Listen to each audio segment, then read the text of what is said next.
Welcome to Nanak classes. दोस्तों, Nanak classes के YouTube channel पे आपका स्वागत है। आज है 10 अक्टूबर 2020 और 10 अक्टूबर 2020 के जितने भी most important Rajasthan current affairs के क्वेश्चन बनते हैं, आज हम उनका डिस्कस करेंगे। पूरा वीडियो ध्यान से देखना और लास्ट में मैं आपसे क्वेश्चन पूछूंगा जिनके जवाब आपको कमेंट बॉक्स में देना है। इसकी पीडीएफ आपको टेलीग्राम पर नानक क्लासेस स्टडी अड्डा ग्रुप पे प्राप्त हो जाती है, जहाँ पे बहुत सारे क्वेश्चन आपको क्विज के माध्यम से करवाए जाते हैं। तो स्टार्ट करते हैं। उससे पहले जल्दी से वीडियो को लाइक कर दो, शेयर कर दो अपने दोस्तों में। अगर आप चैनल पे नए हैं तो इसको सब्सक्राइब कर लो और इसके पास लगे बेल आइकन के घंटे को दबा लो, ताकि जो भी वीडियो अपलोड हो आप तक उसका नोटिफिकेशन पहुंच जाए। जैसे कल आपको अप्रैल से सितंबर 2020 के टॉप 100 पिछले 6 मंथ के करंट अफेयर्स मिले थे, तो वो भी वीडियो में जरूर देखना। और इससे पहले अनअकैडमी ऐप अगर आपने डाउनलोड नहीं किया है तो प्ले स्टोर से या वीडियो के डिस्क्रिप्शन में लिंक है, वहां से अनअकैडमी ऐप लॉन्च कीजिए। उसमें सफलता आपको 100 दिन में कैसे मिल सकती है special course GS English batch start हो चुका है 5 अक्टूबर से, और ऑप्शनल बैच जिसमें बॉटनी, इन्वायरमेंट, जूलॉजी और एग्रीकल्चर विभाग के सभी शिक्षकगण आपको सलाह देंगे, निर्देश देंगे और आपको इनके माध्यम से अवगत करवाएंगे विषयवार। तो 12 अक्टूबर से ये स्टार्ट होने वाला है, तो ये बहुत ही इंपॉर्टेंट है। तो अनअकैडमी को आप ऐप को डाउनलोड कीजिए, ज्वाइन कीजिए। यहाँ पे कोर्स है, मंथली है, 6 मंथ है, उसको भी ज्वाइन कीजिए, आपके लिए इंपॉर्टेंट होगा। शुरुआत करते हैं। पहला क्वेश्चन देखिए, मुख्यमंत्री अशोक गहलोत ने राज्य में किन वृक्षों को हटाने की घोषणा कर दी है? मुख्यमंत्री अशोक गहलोत ने राज्य में किन वृक्षों को हटाने की घोषणा की है? बबूल के पेड़ हटाने की घोषणा की है। मुख्यमंत्री अशोक गहलोत ने राज्य में विभिन्न स्थानों पर लगे विलायती जो बबूल है, जूली फ्लोरा जिसको कहते हैं, को हटाकर उनके स्थान पर स्थानीय प्रजाति के पौधे लगाने के कार्य को गति देने के निर्देश दे दिए हैं। और आपको पता है अभी वन विकास समिति का गठन करने का भी निर्णय लिया गया, जो मैं आगे क्वेश्चन बताऊंगा। तो बबूल का जो वृक्ष है जिसको जूली फ्लोरा कहते हैं, उसके स्थान पर अब स्थानीय प्रजाति के पौधे लगाए जाएंगे। इसकी घोषणा कल की बैठक मुख्यमंत्री अशोक गहलोत के द्वारा दिया गया। नेक्स्ट क्वेश्चन है, विद्युत उत्पादन निगम के अध्यक्ष व प्रबंध निदेशक, विद्युत उत्पादन निगम के अध्यक्ष और प्रबंध निदेशक जिसको सीएमडी कहते हैं, का अतिरिक्त कार्यभार किसे दिया गया है? का अतिरिक्त कार्यभार किसे दिया गया है? तो ये दिया गया है जिनेश जैन को। किसको? जिनेश जैन को यह दिया गया है। तो राजस्थान राज्य विद्युत उत्पादन निगम के मुख्य अभियंता है ये। राजस्थान राज्य विद्युत उत्पादन के मुख्य अभियंता जिनेश जैन को राजस्थान राज्य विद्युत उत्पादन निगम के सीएमडी का अतिरिक्त कार्यभार दिया गया। और आपको पता है पिछले 6 महीने से लगातार कोई ना कोई इस चाहे नौकरशाही हो या किसी भी प्रशासनिक क्षेत्र में लगातार परिवर्तन हो रहे हैं। कोई 2 महीने रह रहा है, कोई 4 महीने रह रहा है, किसी को अतिरिक्त कार्यभार दिया जा रहा है। तो अब मुख्य अभियंता है जिनसेन सूरी को सीएमडी का कार्यभार दे दिया। और एक ऑप्शन में है नवीन जैन। ये नवीन जैन कौन है? तो ये नवीन जैन आपको पता है राजस्थान रोडवेज के प्रबंधन निदेशक है। अजीबात शर्मा आपको पता है जो राजस्थान अक्षय ऊर्जा संसाधन निगम है उसके भी अध्यक्ष कौन है? अजिताभ शर्मा। नेक्स्ट क्वेश्चन, और इससे पहले आपको बता दूं अप्रैल से सितंबर 2020 के पिछले 6 महीने का राजस्थान करंट अफेयर्स का वीडियो आपको कल मिल चुका है, जिसमें टॉप 100 क्वेश्चन है और वीडियो के डिस्क्रिप्शन में लिंक मिल जाएगा, वहां से ले लेना आपको। और ये बहुत ही इंपॉर्टेंट क्वेश्चन है। जल्द ही आपके लिए जनवरी से सितंबर 2020 का एक बड़ा वीडियो भी 9 महीने का आने वाला है। तीसरा क्वेश्चन, किस कंपनी द्वारा बीकानेर के क्षेत्र में तेल और प्राकृतिक गैस की खोज की जाएगी? किस कंपनी द्वारा बीकानेर क्षेत्र में तेल और प्राकृतिक गैस की खोज की जाएगी? तो ये ओएनजीसी जो महारत्न कंपनी है उसके द्वारा, जो हमारे राजस्थान में 1954 से ये खोज कर रही है। ये बीकानेर के 4 ब्लॉक इन्हें आवंटित किए हैं। तो मुख्य तथ्य, ओएनजीसी बीकानेर के 2118 वर्ग किलोमीटर क्षेत्र में तेल और प्राकृतिक गैस की खोज करेगी। ओएनजीसी को अगले 3 सालों के लिए ब्लॉक आवंटित किए गए हैं। ओएनजीसी जैसलमेर में भी खुदाई कर रही है और खोज कर रही है। और ओएनजीसी ने तो जैसलमेर में 81 कुओं की खुदाई की है, जिसमें लगभग 30 से 32 कुओं में प्राकृतिक गैस के भंडार मिले हैं। तो ये ध्यान रखना। और बीकानेर की बात आई है तो आपको पता है बीकानेर एक तो राजस्थान में कोयला उत्पादन में सर्वश्रेष्ठ, कोयला सबसे ज़्यादा बीकानेर में। और एक तो पलाना खान है, पलाना, जहाँ पे लिग्नाइट कोयले के सर्वाधिक शुद्ध भंडार पाए गए हैं। तो ये आपके लिए इंपॉर्टेंट, जैसलमेर में ONGC IOC ये सारी कामें ये खुदाई का काम कर रही है। 4 नंबर, राजस्थान के किस साहित्यकार को अंतर्राष्ट्रीय डाहा पुरस्कार प्रदान किया जाएगा? डाहा, ठीक है, ये पंजाबी साहित्य के क्षेत्र में पुरस्कार दिया जाता है और अंतर्राष्ट्रीय स्तर का है तो ये कनाडा की तरफ से दिया जाएगा। तो ये दिया जाएगा केसरा राम को। किसको? केसरा राम को। मुख्य तथ्य, पंजाबी साहित्य का सबसे प्रतिष्ठित अंतर्राष्ट्रीय डाहा पुरस्कार इस वर्ष या इस बार हनुमानगढ़ के केसरा राम को उनकी कथा संग्रह जनानी पौध के लिए दिया जाएगा। इस पुरस्कार की स्थापना कनाडा इंडिया एजुकेशन सोसाइटी द्वारा ब्रिटिश कोलंबिया विश्वविद्यालय में कला संकाय में एशियन अध्ययन विभाग के साथ साझेदारी में किया गया है। केसरा राम ने जो विजय दान देथा की बातारी फुलवारी है, भरत ओला की जीवरी जाट और गुलघाट और मंगत बादलरी की मीरा, चेतन स्वामी की कस्तूरी मर्ग के साथ साथ राजस्थानी की 62 कहानीकारों का पंजाबी में अनुवाद किया। देखो बहुत बड़ी बात है।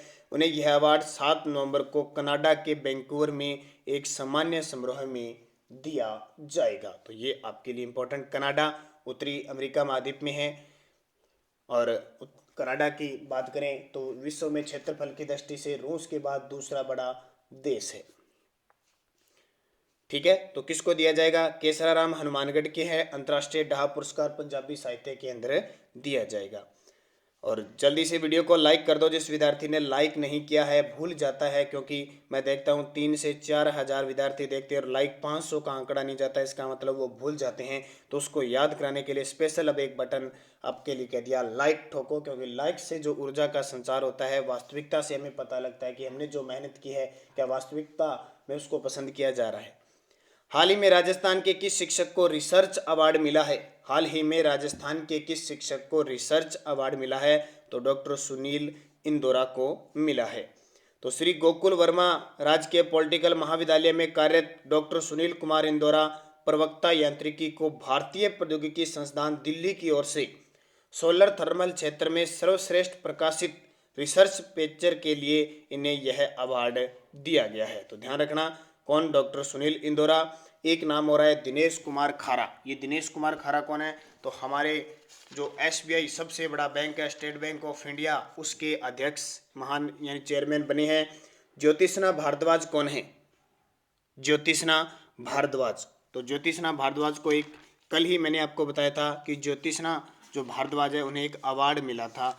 एक अब कौन सा अवार्ड मिला था ये मुझे कमेंट करके बताओगे। इतने में मैं आपको बताता हूँ, कैलाश मनहर हिंदी साहित्य का सर्जन पुरस्कार मिला था कैलाश मनहर को, इनकी पुस्तक की हर्प द हर्प।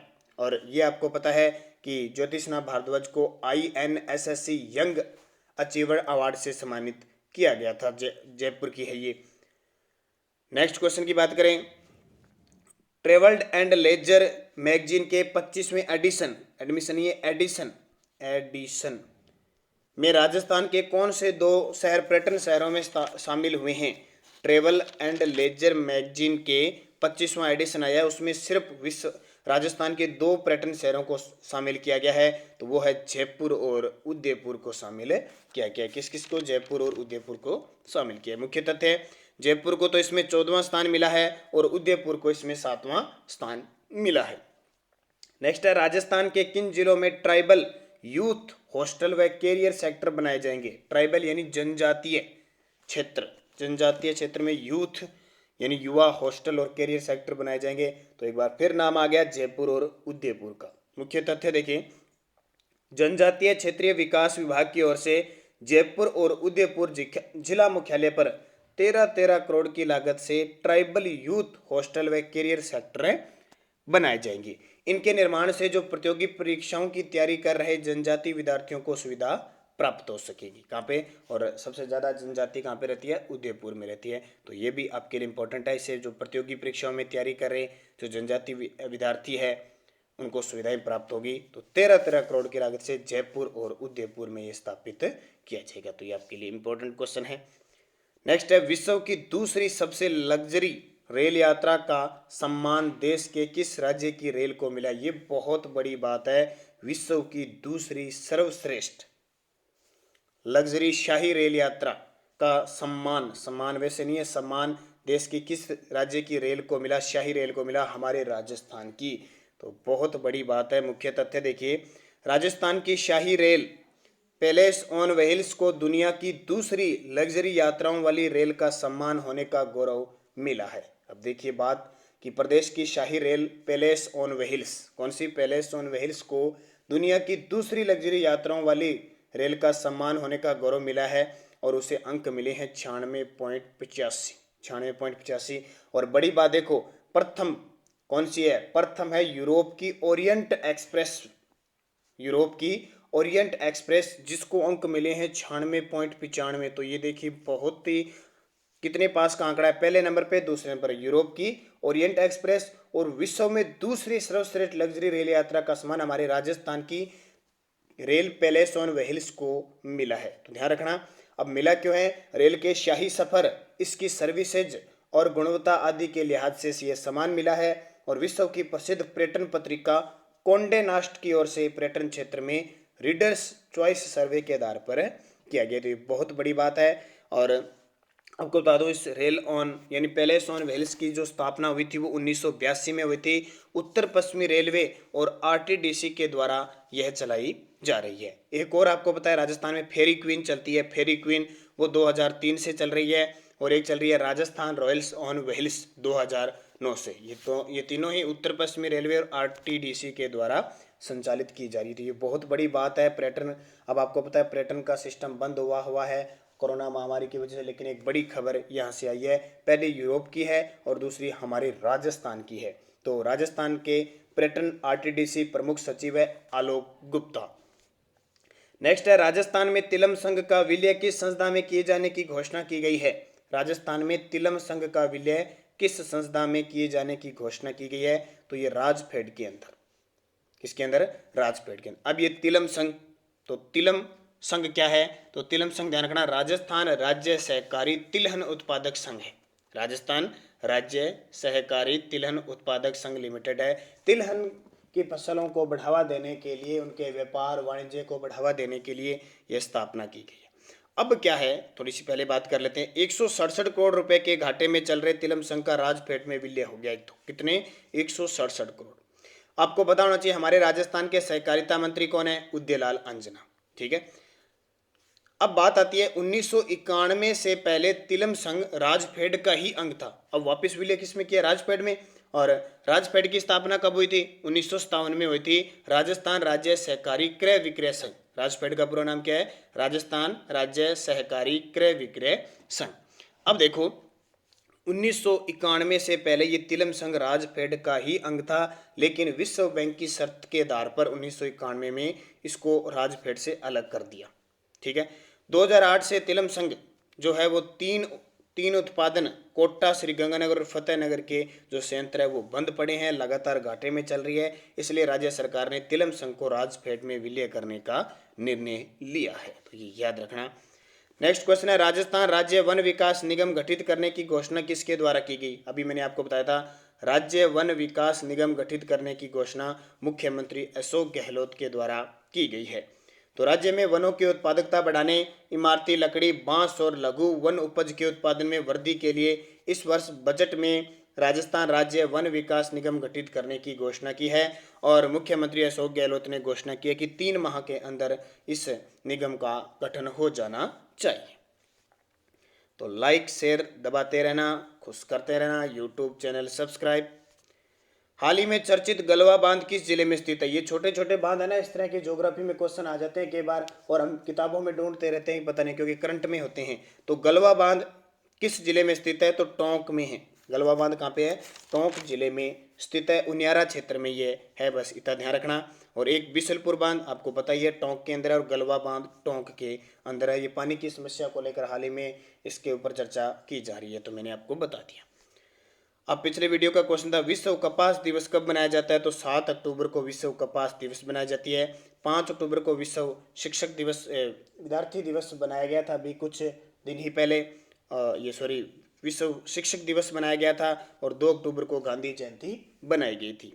एक क्वेश्चन था, मुख्यमंत्री की नियुक्ति किसके द्वारा की जाती है? तो मुख्यमंत्री की नियुक्ति हमेशा कौन करता है? राज्यपाल करता है। संविधान कि अनुच्छेद 163 में ये बात है कि राज्यपाल को सहायता व सलाह देने के लिए एक मंत्री परिषद होगी जिसका प्रधान मुख्यमंत्री होगा। और संविधान के अनुच्छेद 164 में ये है कि उस मंत्री परिषद का मुख्यमंत्री की नियुक्ति राज्यपाल करेगा, हटाने का काम भी राज्यपाल का होगा और शपथ भी राज्यपाल दिलाएगा। ये अनुच्छेद बहुत इंपॉर्टेंट है। और उधर अनुच्छेद 74 और 75 राष्ट्रपति को सलाह और सहायता देने के लिए एक मंत्री परिषद होगी जिसका प्रधानमंत्री होगा, अनुच्छेद 74। और अनुच्छेद 75 कहता है कि उस प्रधानमंत्री की नियुक्ति राष्ट्रपति करेगा, उसको हटाने और शपथ का अधिकार, नियुक्ति का अधिकार भी किसको होगा, राष्ट्रपति। तो इधर तो केंद्र में 74-75 और इधर हमारे राज्यों में 163 और 164 याद रख लेना। अब इम्पोर्टेंट बात आई है कि राष्ट्रपति की नियुक्ति कौन करता है। तो राष्ट्रपति की नियुक्ति नहीं होता है, उसका निर्वाचन होता है अप्रत्यक्ष रूप से एकल संक्रमणीय मत प्रणाली। राष्ट्रपति बनने के लिए 35 वर्ष आयु चाहिए। शपथ सुप्रीम कोर्ट का मुख्य न्यायाधीश दिलाता है और हटाने के लिए महाभियोग लगता है अनुच्छेद 61 के तहत संसद में। प्रधानमंत्री की नियुक्ति राष्ट्रपति करता है, शपथ राष्ट्रपति दिलाता है, त्यागपत्र राष्ट्रपति को देता है, हटाने का काम भी राष्ट्रपति को है, प्रधानमंत्री को। प्रधानमंत्री बनने के लिए लोकसभा या लोकसभा का सदस्य बनने के लिए 25 वर्ष उम्र होती है। राज्यपाल नियुक्ति राष्ट्रपति करता है, शपथ उच्च न्यायालय का मुख्य न्यायाधीश दिलाता है, हटाने का काम राष्ट्रपति है और राज्यपाल राष्ट्रपति के प्रसाद पर्यंत काम करता है और राज्यपाल त्यागपत्र भी राष्ट्रपति को देता है। मुख्य न्यायाधीश को नियुक्त करता है राष्ट्रपति और शपथ मुख्य न्यायाधीश को जिस राज्य का राज्यपाल होता है वह वो राज्यपाल दिलाता है और सुप्रीम कोर्ट के राष्ट्रपति दिलाता है। तो ये सारे इंपॉर्टेंट, इन पे भी महाभियोग लगता है। अब वीडियो के लास्ट में मैं आपसे क्वेश्चन पूछता हूं जिनके जवाब आपको कमेंट बॉक्स में देने हैं। 15वीं विधानसभा चुनाव 2018 में कितने प्रतिशत मतदान हुआ। 15वीं विधानसभा चुनाव 2018 में कितने प्रतिशत मतदान हुआ। तो सही जवाब देना। ये चारों के चारों ऑप्शन किसी न किसी रूप में आपके लिए इंपॉर्टेंट है, तो मुझे कमेंट करके जरूर बताना, क्योंकि यहाँ से क्वेश्चन राजस्थान पुलिस में आ सकता है।